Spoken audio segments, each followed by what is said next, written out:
Atos capítulo 1, nós veremos dos versos 5 a 8. Eu esqueci o cronômetro.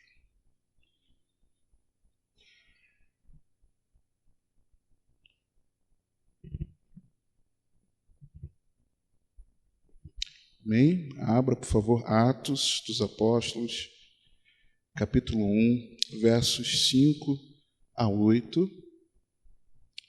Diz-nos assim a santa e poderosa palavra de Deus. Porque, na verdade, João batizou em água, mas vós sereis batizados no Espírito Santo, não muito depois destes dias. Aqueles, pois, que se haviam reunido, perguntaram-lhe, dizendo: Senhor, restaurarás tu neste tempo o reino a Israel?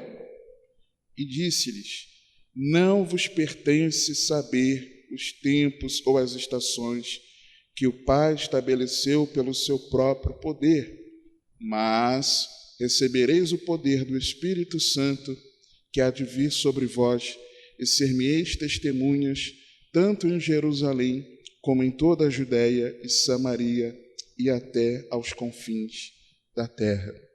Você pode se assentar.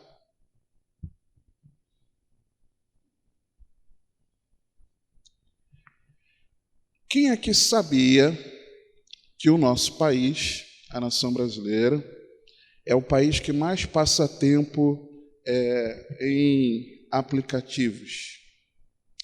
O Brasil é o país que mais passa tempo usando aplicativos. Segundo uma matéria de um portal de tecnologia, o Brasil abre aspas, o Brasil é atualmente o país com a maior média de tempo gasto em aplicativos, os famosos apps, né? O pessoal chama de app, os apps, no ano, conforme levantamento feito pela agência focada em análise do mercado mobile, a AppN. O estudo, que foi divulgado com exclusividade pela revista Forbes, foi feito com base nos resultados do segundo trimestre de 2021. Isso foi uma matéria que eu li ano passado, 2022. A média de uso dos aplicativos pelos brasileiros é de 5,4 horas por dia. De acordo com os dados, o país é seguido pela Indonésia, com 5,3 horas, e Índia, com 4,9 horas. Fecha aspas. E fazendo essas contas, irmãos, 5,4 horas das nossas 24 horas do dia, isso equivale a 22,5% do tempo gasto em aplicativos. Quase um quarto do nosso dia é nos aplicativos. Se nós considerarmos que o ideal, né, de dormirmos ao menos de 7 a 8 horas por dia, 1/3 do dia você passa descansando, dormindo. Os outros 2/3 do dia, as outras 16 horas, das 16 horas, nós passamos 5,4 horas nos aplicativos. E aí, irmãos, isso corresponde a 82 dias do nosso ano. O brasileiro médio passa 82 dias do ano no celular. 82 dias possivelmente jogados no lixo, que tem coisa que nós usamos para benefício. E aí, será que muitos na igreja não estão inseridos nesses dados, perdendo o foco daquilo que mais importa? E o meu temor é que sim. Por quê? Muitos passam tempo, por exemplo, gastam muito tempo no WhatsApp, em grupos, vendo bobagem. Bobagem que eu falo, futilidade. Quando não, vasculhando os status de todo mundo. Está sempre vendo os status de todo mundo ali. passar horas e horas. Se não, é no Telegram, né, que hoje tem um Telegram também. Quando não, pesquisando em outros sites de redes sociais, aplicativos de redes sociais, como o Instagram, rolando lá o feed, né? Ficar lá rolando. Às vezes você quer ver um negocinho, eu não tenho Instagram instalado no meu celular, mas aí a pessoa, mas sei que é assim, né? Aí a pessoa fica lá rolando, aí fica, quando vai ver. Quando não, há quem acesse também TikTok. Eu não falo muito do Facebook porque muitos não têm usado, mas antigamente era também o Facebook. E por aí vai. Quando não, no YouTube, mas no YouTube consumindo algo que é bobagem. Está passando tempo. 5,4 horas do dia, irmãos. É muita coisa. Eu vejo que nós temos uma facilidade muito grande de nós perdermos o foco daquilo que é prioridade para as nossas vidas. Se você faz isso no seu trabalho, se você tem coragem de levantar a mão, a câmera não está te filmando, né? Mas se você tiver coragem de levantar, você já se pegou no trabalho, você foi ver alguma coisa ali rapidinho, quando você vê, você perdeu um tempo considerável no seu trabalho, que depois você se arrependeu. Quem tem coragem de fazer isso? Eu tenho, porque eu já fiz isso. Já fiz. Quando não, no seu tempo que você tinha planejado separar para o seu momento devocional, e você está lá agarrado no celular. Eu já. Quando não, um tempo que você planejou você estar cuidando de algo, da sua casa, da sua família, mas aí você, deixa eu pesquisar sobre isso aqui que é importante, e quando você vê, você já está perdido em outras coisas que não tinham nada a ver, e o tempo que você havia se organizado, quando você vê, se perdeu. Nós perdemos, muitas vezes, irmãos, o nosso foco. E isso porque eu falei do celular, irmãos. E quem ainda assiste TV, investe horas do dia em TV, por exemplo. Eu vou colocar TV / Netflix, né? Porque tem gente que é um aplicativo, mas tem gente que assiste na TV e não considera como tempo gasto no celular. Mas coloca o tempo que você consome filmes, séries. Não se espante. Até alguns anos atrás, eu não sei hoje em dia, até ano passado, tinha irmão aqui, pelo menos que congregava conosco, né? Ou congrega ainda, né? Fica aí a interrogação, que assistia a novela da Globo.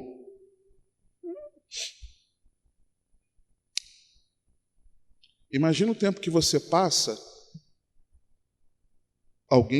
você não, né? Alguém supostamente passa no portão de casa, tomando conta da vida dos vizinhos, fazendo fofoca. Nós temos uma facilidade, irmãos, muito grande de nós perdermos o foco daquilo que é prioridade para as nossas vidas. E quando nós olhamos aqui para esse texto, nós observamos que ser cheio do Espírito Santo é prioridade sobre a realidade terrena, ainda que essa realidade terrena esteja registrada nas Escrituras. E por que eu digo isso? Ainda que esteja registrada. Quando na mente dos discípulos de Cristo, estavam ali com o Senhor, havia um entendimento, já falei isso no primeiro estudo, né? Nós estamos hoje no quarto. De que havia um entendimento bíblico, né? Um entendimento na mente deles da união dos conceitos de derramar do Espírito Santo e dia do Senhor. Quando Jesus ele fala aqui para eles, né, o que nós lemos dos versos, que lemos no versículo 5, e o que falamos bastante na última aula, falando sobre a fundamentada promessa bíblica, a promessa do Pai, Jesus falava a respeito, que João proclamava no deserto. Eles fizeram essa união do derramar do Espírito Santo. Na mente deles era assim: o derramar do Espírito Santo será quando acontecer o dia do Senhor. Por quê? Porque na mente deles, o dia do Senhor é o dia em que a ira de Deus seria derramada sobre os pecadores, e a partir de quando o Messias reinaria sobre todas as nações a partir de Israel. Então, na mente deles, todo esse conceito ele estava reunido. Abra comigo Joel, capítulo 2. Joel 2.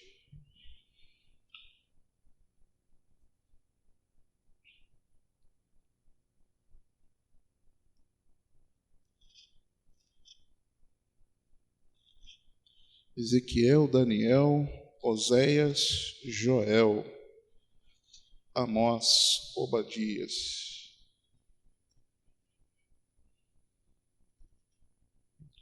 Isaías, Jeremias e Lamentações, Ezequiel, Daniel, Oséias, Joel.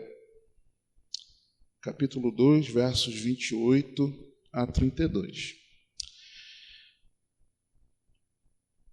E há de ser que depois derramarei o meu espírito sobre toda a carne, e vossos filhos e vossas filhas profetizarão, os vossos velhos terão sonhos, os vossos jovens terão visões, e também sobre os servos e sobre as servas, naqueles dias, derramarei o meu espírito, e mostrarei prodígios no céu e na terra, sangue e fogo e colunas de fumaça. O sol se converterá em trevas e a lua em sangue, antes que venha o grande e terrível dia do Senhor. E há de ser que todo aquele que invocar o nome do Senhor será salvo, porque no monte Sião e em Jerusalém haverá livramento, assim como disse o Senhor, e entre os sobreviventes, aquele que o Senhor chamar. Os profetas vinham trazendo o conceito de dia do Senhor. Nós encontramos essa expressão em torno de 20 vezes no Antigo Testamento, dia do Senhor, dia do Senhor. E ano passado eu separei um dia lá, eu ia gravar um vídeo lá para o canal, e eu fui pesquisar todas as referências, irmãos, é terrível. Para o ímpio, um terrível dia, o terrível dia do Senhor. E quando Joel está tratando sobre posturas que temos de ter em relação com o olhar de que vem o dia do Senhor. E aí, num dado momento, depois do Senhor prometer a restituição ao povo, e é uma restituição de algo que o próprio Deus fez, né? Não é restituição, vou ao inferno tomar o que o diabo me roubou. Né? Ou restitui, eu quero de volta o que é meu. Não, isso não é bíblico. Mas é uma restituição vinda do próprio Deus, do mal que ele havia feito sobre o povo, em consequência do pecado do povo que havia abandonado ao Senhor. O povo mudando de postura, os sacerdotes chorando entre o alpendre e o altar, e ali era um local, antes deles ministrarem, né, no templo em que eles se quebrantavam para orar, tinha um momento deles ali, de acerto deles com Deus, reunir de crianças aos mais velhos, congregados, reunidos, santificando-se num solene jejum. Né? Então, quando houvesse essa postura de arrependimento, então Deus restituiria. Aí, logo em seguida, essa promessa da restituição de um mal que o próprio Deus fez, porque foi Deus que enviou os tipos de insetos, de gafanhotos, né? Não são demônios, como eu já ouvi em algumas pregações, né? Falando aqui do gafanhoto, da locusta, do pulgão, da lagarta, né? Não tem nada a ver com isso. Aí vem isso. E há de ser que depois do quê? Dessa restituição que viria por meio de um arrependimento. ele então derramaria o Espírito. Então, na mente do judeu que conhecia a Escritura, dia do Senhor estava associado ao derramar do Espírito Santo. Para eles serem batizados no Espírito Santo, serem cheios do Espírito Santo, receberem o derramar do Espírito Santo, é algo que para eles aconteceria no fim dos tempos, quando o Messias reinaria sobre Israel. Então eles não estavam falando bobagem. A perda de foco deles não foi para falar bobagem. A perda de foco deles ali foi por algo que era bíblico. Eles perderam o foco naquilo que estava registrado nas Escrituras, mas eles ainda não tinham um discernimento. Então, quando Jesus fala da promessa do Pai, do derramamento do Espírito Santo, eles automaticamente associaram ao dia do Senhor e ao reino de Israel, sendo exatamente por isso que o Senhor os reposiciona, trazendo eles de volta para o foco que deve ter todo discípulo de Cristo. E aí, meus irmãos, ontem o Senhor foi me lembrando de textos que mostrava a expectativa do povo em relação ao Messias, à vinda do Cristo, e como eles perderam o foco, e nós também podemos perder o foco e muitas vezes perdemos, quando nós tomamos as mesmas atitudes que aquelas pessoas tomaram também. Nós encontramos isso nos Evangelhos. Lucas 24, 17 a 32. A perda do foco, ela acontece, primeiro, quando não há uma verdadeira fé bíblica. Puxa, irmão, você está dizendo que é possível que eu congregue aqui com os irmãos e eu não tenho uma verdadeira fé? Sim, é isso que o Senhor está afirmando para mim e para você. Lucas 24, 17 a 32.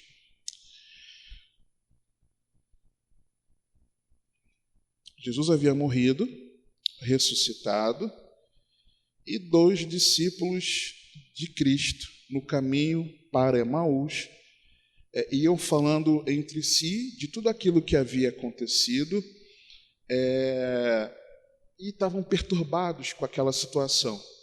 Então Jesus se aproxima deles, eles não reconhecem a Jesus.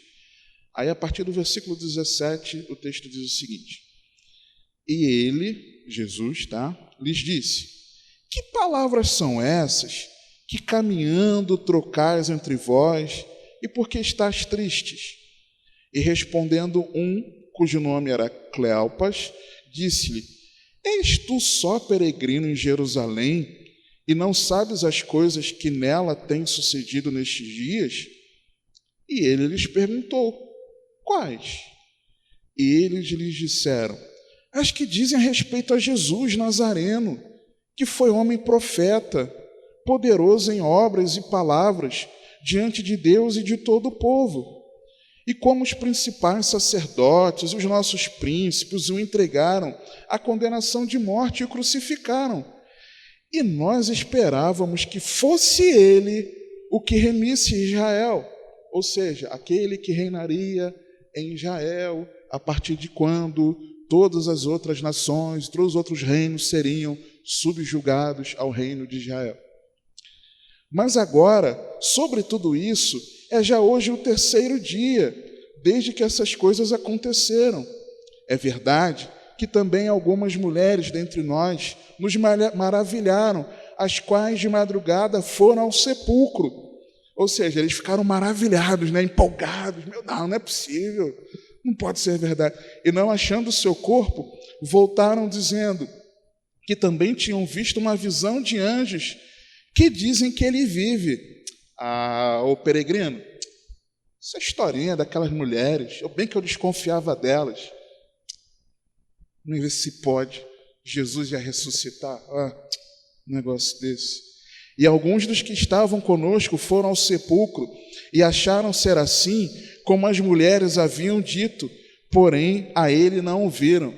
Esses 2 que foram, Pedro e João, eles também são meio doidinhos. Eles andavam grudados com Jesus, junto com Tiago, e é por isso. É por isso, não é verdade que eles falaram, não. E ele lhes disse: ó nécios e tardos de coração, para crer tudo o que os profetas disseram. Ou seja, eram discípulos de Cristo que não tinham fé, não criam no Evangelho. Porventura não convinha que o Cristo padecesse estas coisas e entrasse na sua glória. Eram pessoas que se diziam de Cristo, mas não acreditaram que Jesus morreu na cruz para livrá-los dos seus pecados. Pessoas que não acreditavam, não criam que ao terceiro dia o Filho de Deus ressuscitaria e entraria na sua glória.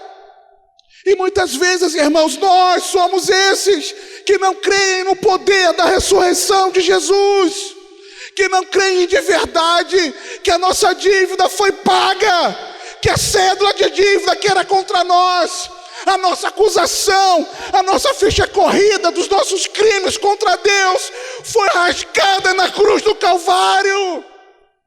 Nós não cremos de verdade às vezes. Não cremos que Jesus ressuscitou como prova disso, que a dívida foi paga, irmãos. O nosso score, que estava zerado, agora está lá em 100%.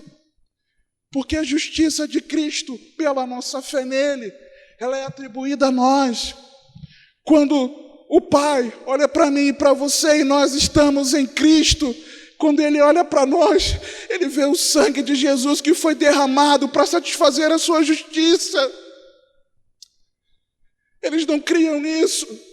Eles não criam que Jesus ressuscitaria, como prova de que nós também ressuscitaríamos.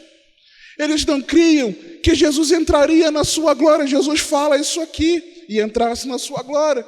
Eles não criam que Jesus voltaria para o céu. Não criam.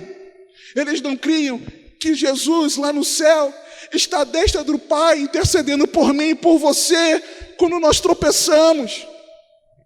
Quando nós tropeçamos, muitas vezes nós achamos que acabou, que Deus nos jogou na lata do lixo. Não, irmãos, ao contrário, por Cristo Jesus, o Senhor nos resgatou do lixo e nos tornou filhos de Deus. Nós não cremos que Jesus está na glória, que de lá Ele estava de pé, recebendo o primeiro Marte, apedrejado, que quando estava morrendo contemplou ao Senhor. Nós não cremos que de lá do céu o Senhor retornará para nos buscar e nos levar para estarmos para sempre com Ele, na glória. Onde quer que Ele esteja, nós estejamos também. Nós perdemos o foco, irmãos, quando nós não temos uma verdadeira fé no Senhor, que confia nele, que se compromete com Ele. Quando o nosso coração está frio, irmãos, frio. Porque o texto continua dizendo: e começando por Moisés e por todos os profetas, explicava-lhes o que dele se achava em todas as Escrituras. E chegaram à aldeia para onde iam, e ele fez como quem ia para mais longe. E eles o constrangeram, dizendo: fica conosco, porque já é tarde, e já declinou o dia. E entrou para ficar com eles. E aconteceu que, estando com eles à mesa, tomando pão, o abençoou e partiu, e lhe deu. Abriram-se-lhes então os olhos, e o conheceram, e ele desapareceu-lhes. E disseram um para o outro: porventura não ardia em nós o nosso coração, quando pelo caminho nos falava e quando nos abria as Escrituras? É preciso, irmãos, quando nós perdemos o foco, porque de verdade ainda não temos uma genuína fé, uma fé bíblica, é preciso nós aquecermos os nossos corações com a correta compreensão do Evangelho. Nós perdemos o foco e deixamos de buscar sermos cheios do Espírito Santo, porque nós perdemos o foco da centralidade do Evangelho. quando o Evangelho não é uma verdade no nosso coração. Nós perdemos o foco também. Abra João capítulo 6, versos 11 a 29. João 6.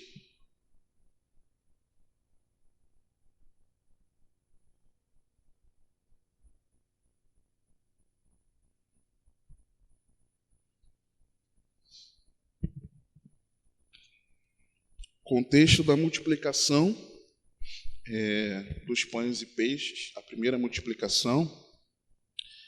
Aí, a partir do versículo 11, diz assim o texto: E Jesus tomou os pães e, havendo dado graças, repartiu-os pelos discípulos e os discípulos pelos que estavam sentados, e igualmente também dos peixes, quanto eles queriam.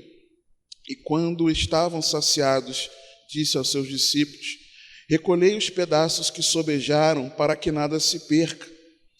Recolheram-nos, pois, e encheram 12 cestos de pedaços dos 5 pães de cevada que sobejaram aos que haviam comido. Vendo, pois, aqueles homens o milagre que Jesus tinha feito, diziam: Este é verdadeiramente o profeta que devia vir ao mundo. Que profeta é esse? O Messias, que reinaria em Israel sobre todas as nações. Sabendo, pois, Jesus que haviam de vir arrebatá-lo para o fazerem rei, tornou a retirar-se ele só para o monte. E quando veio a tarde, os seus discípulos desceram para o mar, e entrando no barco, atravessaram o mar em direção a Cafarnaum, e era já escuro, e ainda Jesus não tinha vindo a eles. E o mar se levantou, porque um grande vento assoprava. E tendo navegado os 25 ou 30 estádios, viram a Jesus andando sobre o mar, e aproximando-se do barco, e temeram. Mas ele lhes disse: Sou eu, não temais. Então eles, de boa mente, o receberam no barco, e logo o barco chegou à terra para onde iam. No dia seguinte, a multidão que estava do outro lado do mar, vendo que não havia ali mais do que um barquinho, a não ser aquele no qual os seus discípulos haviam entrado, e que Jesus não entrara com os seus discípulos naquele barquinho, mas que os seus discípulos tinham ido sozinhos.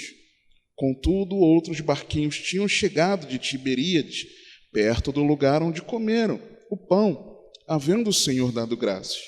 Vendo, pois, a multidão que Jesus não estava ali, nem os seus discípulos, entraram eles também nos barcos e foram a Cafarnaum em busca de Jesus. E, achando-o no outro lado do mar, disseram-lhe: Rabi, quando chegastes aqui? Jesus respondeu-lhes e disse: Na verdade vos digo que me buscais, não pelos sinais que vistes, mas porque comestes do pão e vos saciastes. Trabalhai, não pela comida que perece, mas pela comida que permanece para a vida eterna, a qual o Filho do Homem vos dará, porque a este o Pai, Deus, o selou. Disseram-lhe, pois: Que faremos para executarmos as obras de Deus? Jesus respondeu e disse-lhes: A obra de Deus é esta, que creiais naquele que ele enviou. Quando nós perdemos o foco também, quando a motivação do nosso coração ela está distorcida, irmãos. Quando você participa do culto para você orar por quem está enfermo, ainda que o enfermo seja você. Quando você vem para o culto, se reúne com os irmãos, para você buscar receber uma bênção de Deus, um emprego, talvez estando desempregado, vou para o culto, vou participar do culto, crendo que Deus vai abrir a porta de emprego para mim, porque eu estou buscando a Deus participando do culto com os irmãos, porque a minha família vai ser restaurada, porque o meu familiar vai sair das drogas,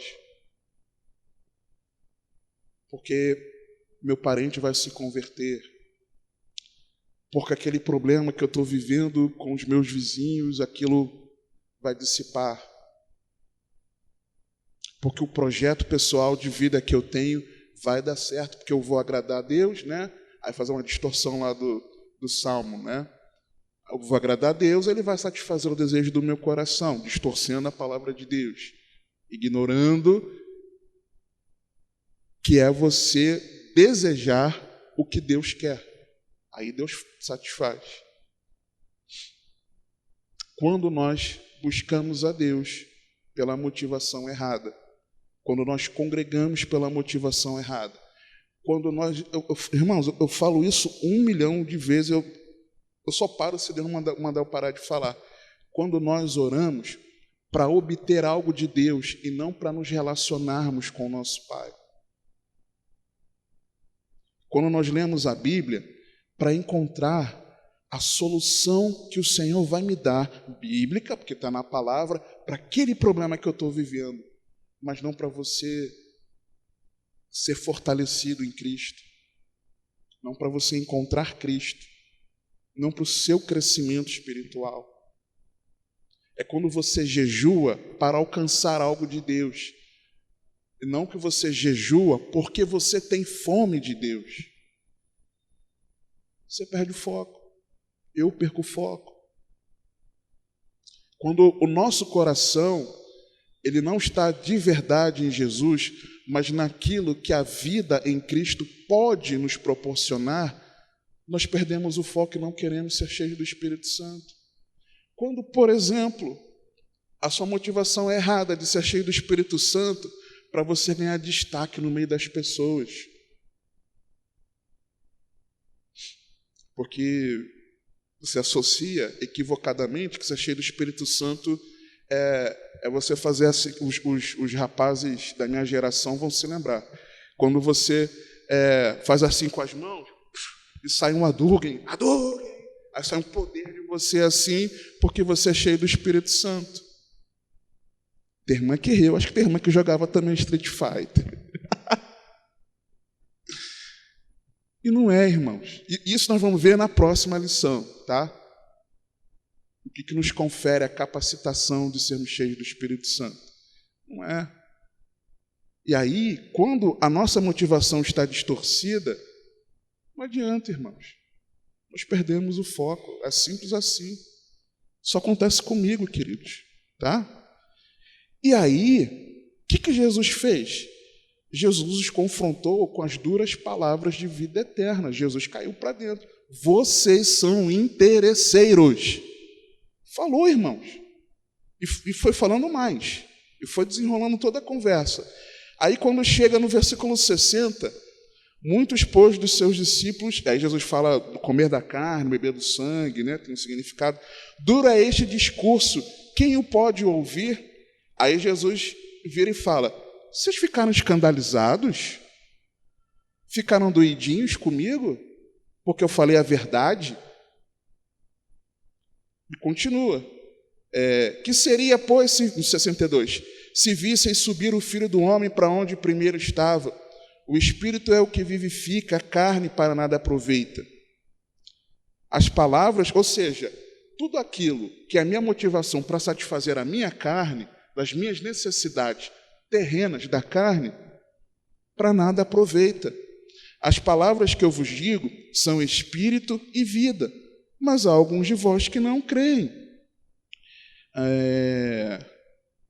Aí, pular para o 67, né? Aí eu disse, então disse, 66, desde então, muitos dos seus discípulos tornaram para trás e já não andavam com ele.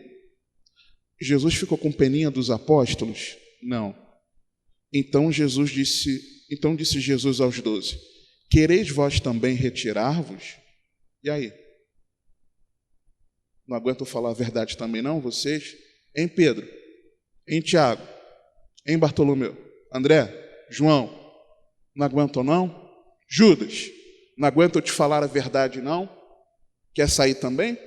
Ó, é oportunidade de vocês retrocederem. Aí Pedro... respondeu-lhe, pois, Simão Pedro, Senhor, para quem iremos nós?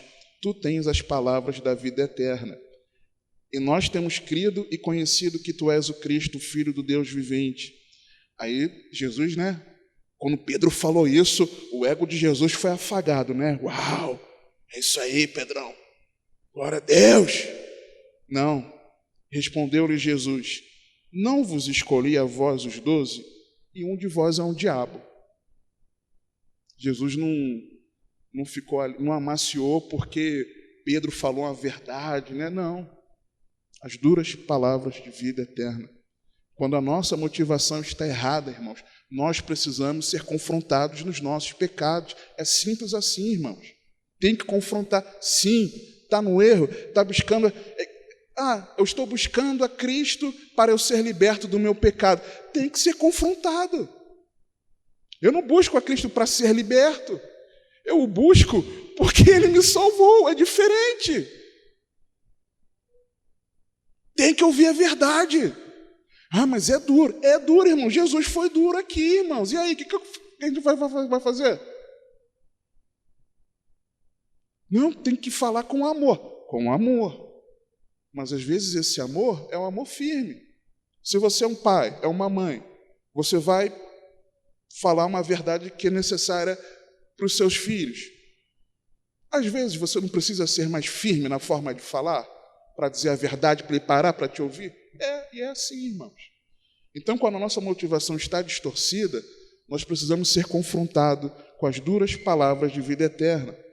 Uma outra perda de foco acontece em Mateus 11.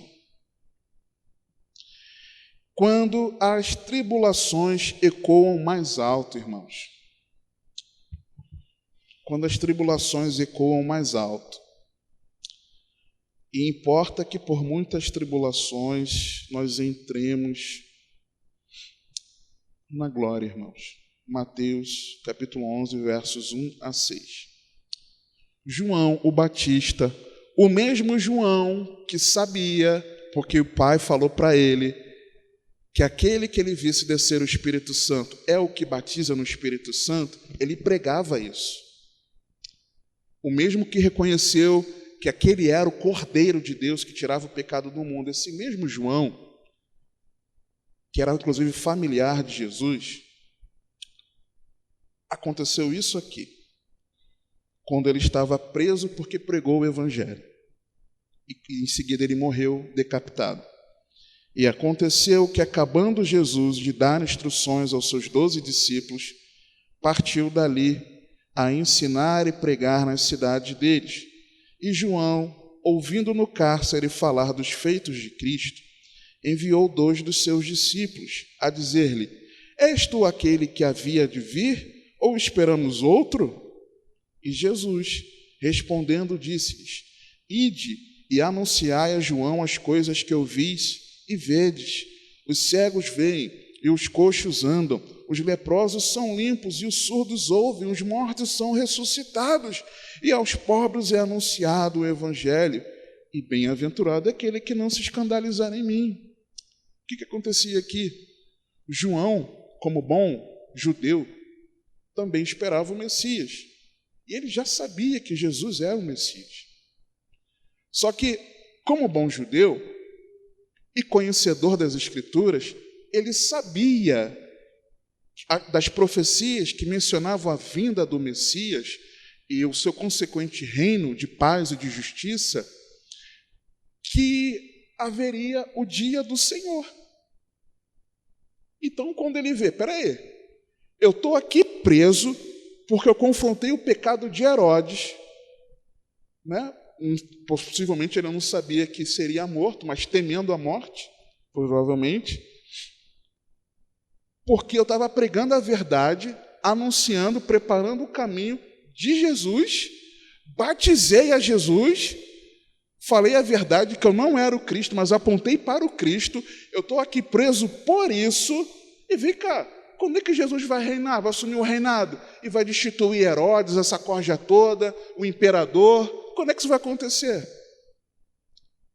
A tribulação grande que sobreveio a João Batista naquele momento, falou mais alto do que a convicção de fé dele. Ele sabia quem era Jesus, irmãos. Só que às vezes acontece comigo e com você, quando as tribulações vêm, quando o vento bate forte, Quando a tempestade está grande ao nosso redor, irmãos, às vezes a gente fraqueja, irmãos, é simples assim. A gente fica, não posso, não deveríamos, mas nós somos humanos, irmãos. João Batista, humano.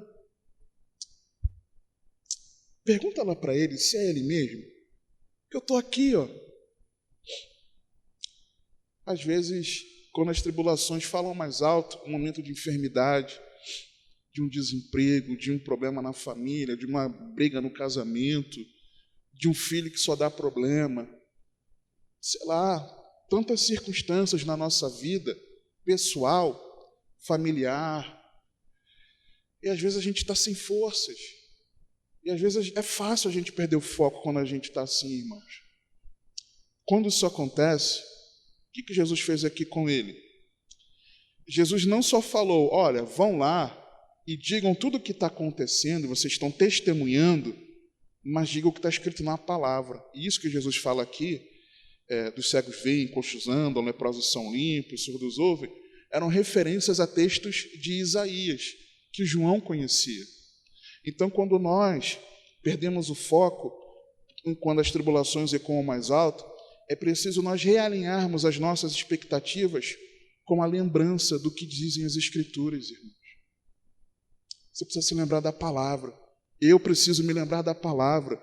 O que a Bíblia nos diz, o que a Bíblia diz, que é a vontade de Deus nos encher do Espírito Santo dele. É isso que nós precisamos entender. Uma outra. Nós perdemos o foco quando... João 7, abra comigo. João 7. Nós perdemos o foco, irmãos, muito fácil. E esses são textos somente de pessoas que esperavam o Messias político-militar,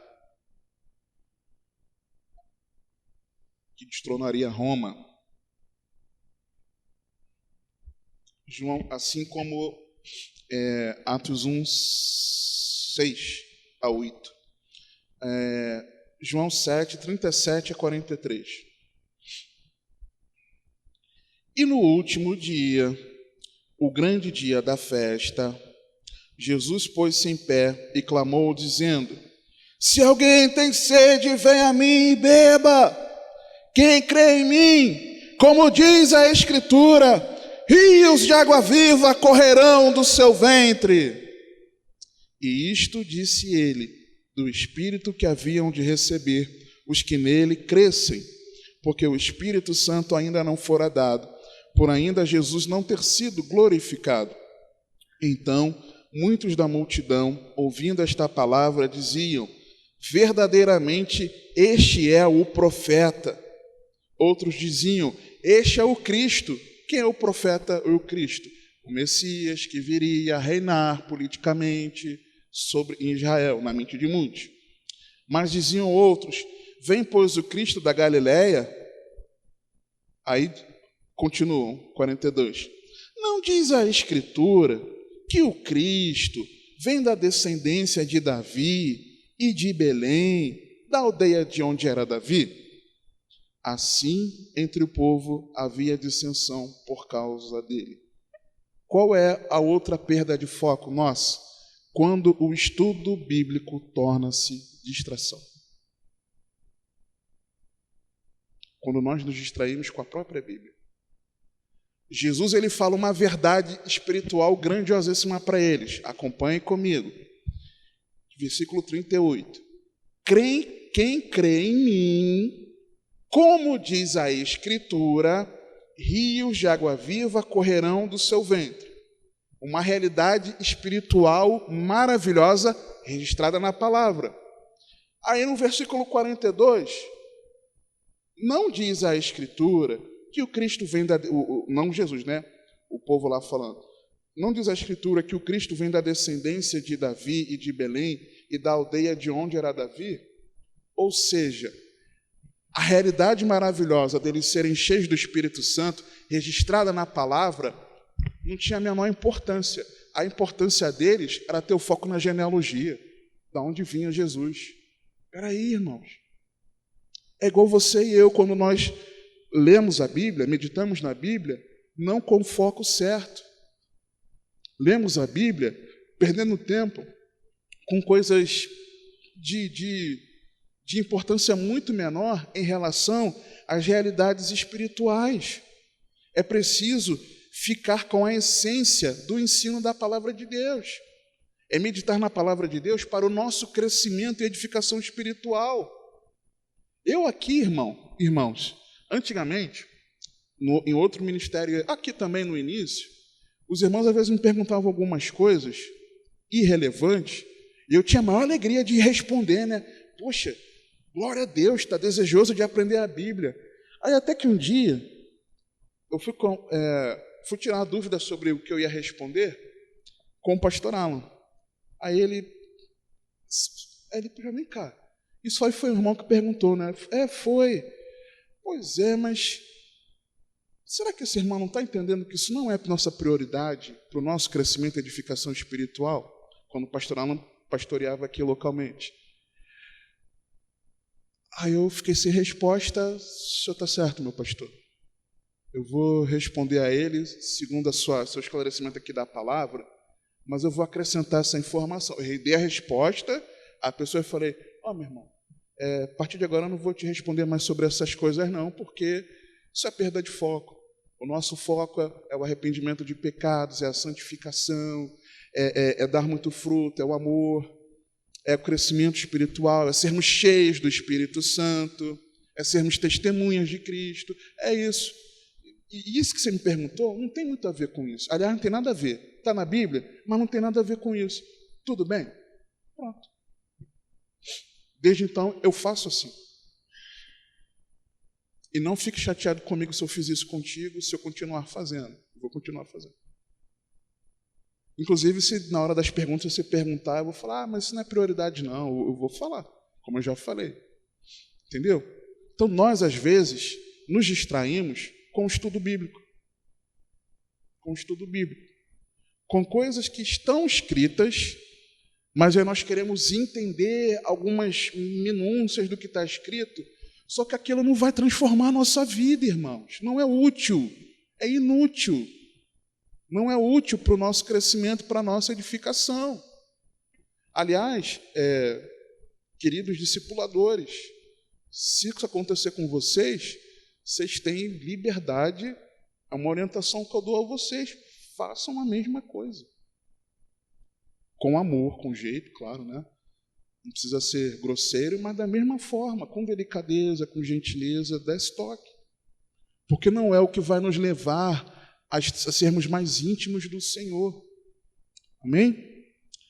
Para o discípulo de Cristo, ser cheio do Espírito Santo precisa ser o nosso foco. Por quê? Porque isso é o mais importante, irmãos. Lucas 11.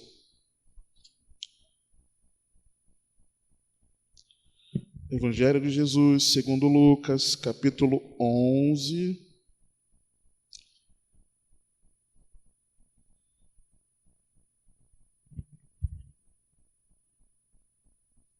(5 a 13). Disse-lhes também: qual de vós terá um amigo, e se for procurá-lo à meia-noite, e lhe disser: amigo, empresta-me 3 pães, pois que um amigo meu chegou à minha casa, vindo de caminho, e não tenho que apresentar-lhe. Se ele respondendo de dentro disser: não me importune, já está a porta fechada, e os meus filhos estão comigo na cama, não posso levantar-me para te dar. Digo-vos que, ainda que não se levante a dar-lhes, por ser seu amigo, levantar-se-á todavia, por causa da sua importunação, e lhe dará tudo o que houver mister. E eu vos digo a vós: pedi e dar-se-vos-á, buscai e achareis, batei e abrir-se-vos-á, porque qualquer que pede recebe, e quem busca acha, e a quem bate abrir-se-lhe-á. E qual pai dentre vós, que se o filho lhe pedir pão, lhe dará uma pedra, ou também se lhe pedir peixe, lhe dará por peixe uma serpente? Ou também, se lhe pedir um ovo, lhe dará um escorpião? Pois se vós, sendo maus...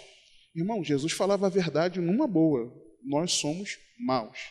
Se vós, sendo maus, sabeis dar boas dádivas aos vossos filhos, quanto mais dará o Pai Celestial à casa própria? A libertação do familiar, a cura da enfermidade, a mudança de emprego, teu negócio próprio. Não é o que está escrito. Um ministério de sucesso? Não. Quanto mais dará o Pai Celestial, o Espírito Santo, àqueles que lhe pedirem.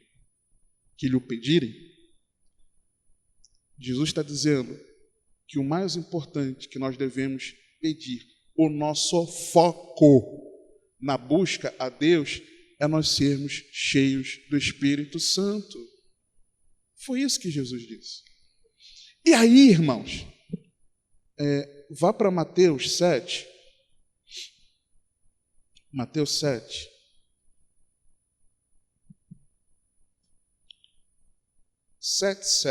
Do 7 ao 14. Jesus quase concluindo o registro aqui, né, da quase conclusão do Sermão da Montanha, uma transição, o texto diz assim: pedi e dar-se-vos-á, buscai e encontrareis, batei e abrir-se-vos-á, porque aquele que pede recebe, e o que busca encontra, e ao que bate abrir-se-lhe-á. E qual dentre vós é o homem que, pedindo-lhe pão, o seu filho dará uma serpente? E pedindo-lhe peixe, lhe dará pedindo pão, seu filho lhe dará uma pedra? E pedindo-lhe peixe, lhe dará uma serpente?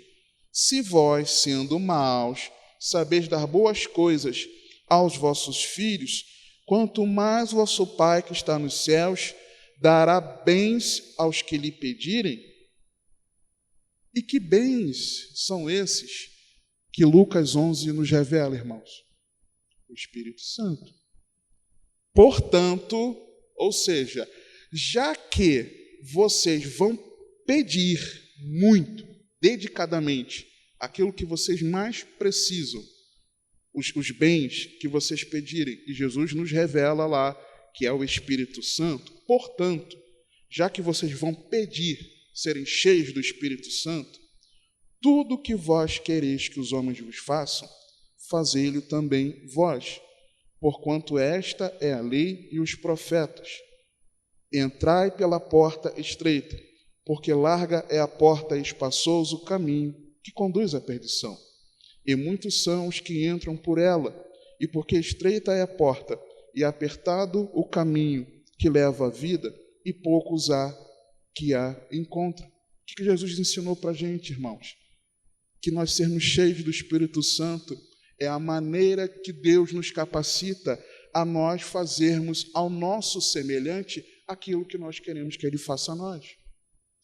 Nós sermos cheios do Espírito Santo é a maneira que Deus nos confere de nós permanecermos no caminho. É isso. Por isso que ser cheio do Espírito Santo é a nossa prioridade. E nós não perdermos o foco. E aí, irmãos, abra Efésios 5, por favor. Efésios 5, de 15 a 21. Aquele famoso texto, né? Enchei-vos do Espírito. Paulo instrui aqui a igreja de Éfeso a ela manter o foco. Paulo, primeiro no capítulo 1, ele fala com eles, que orava por eles para que eles entendessem a grandiosidade do poder que opera neles, na igreja. E esse poder é o mesmo poder que ressuscitou a Jesus, é o poder do Espírito Santo. No capítulo 3, ele ora, a partir do 14, ele ora pelos irmãos para que os irmãos fossem fortalecidos no poder do Espírito Santo no seu interior. E aqui ele manda que eles se enchessem do Espírito Santo. Só que nesse contexto aqui do capítulo 5, Paulo está tratando do cuidado com as obras infrutuosas das trevas, porque elas nos distanciam de Deus e são um desperdício de tempo. Aí, a partir do 15, vem o portanto. Com tudo isso que eu acabei de dizer para vocês, vede prudentemente como andais, não como necios, mas como sábios, ou seja, tenham cuidado da maneira de viver, remindo o tempo, porquanto os dias são maus. Lembra do desperdício do tempo nos aplicativos? Ou seja, toma as rédeas do seu tempo. Tome a rédea do seu tempo. Aproveite ao máximo.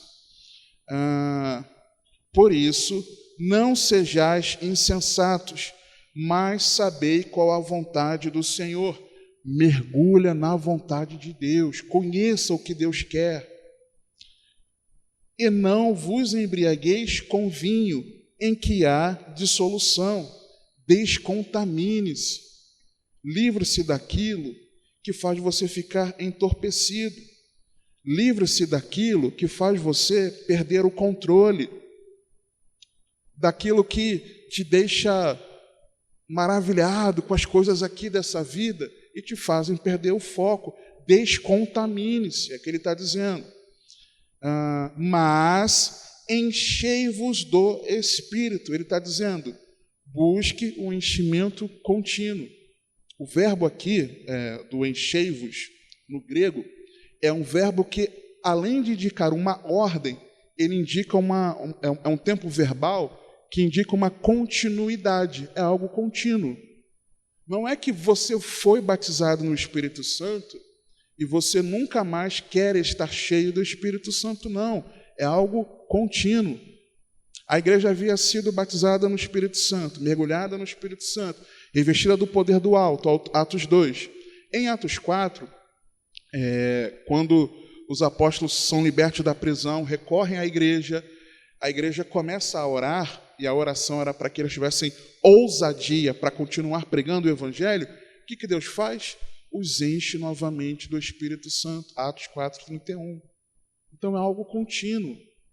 Você não pode satisfazer que no passado você era alguém que você estava cheio do Espírito Santo, mas você e eu precisamos continuamente estarmos cheios do Espírito Santo, irmãos. 19. Falando entre vós em salmos, em hinos e cânticos espirituais, ou seja, edificando-se mutuamente com os irmãos. Edificando-se mutuamente com os irmãos. Cantando e salmodiando ao Senhor no vosso coração, desenvolvendo você um relacionamento pessoal com o Senhor. Eu desenvolvendo um relacionamento pessoal com o Senhor. Cantando e salmodiando ao Senhor no vosso coração. Eu não posso cantar e salmodiar ao Senhor no coração de nenhum dos irmãos, mas só no meu íntimo.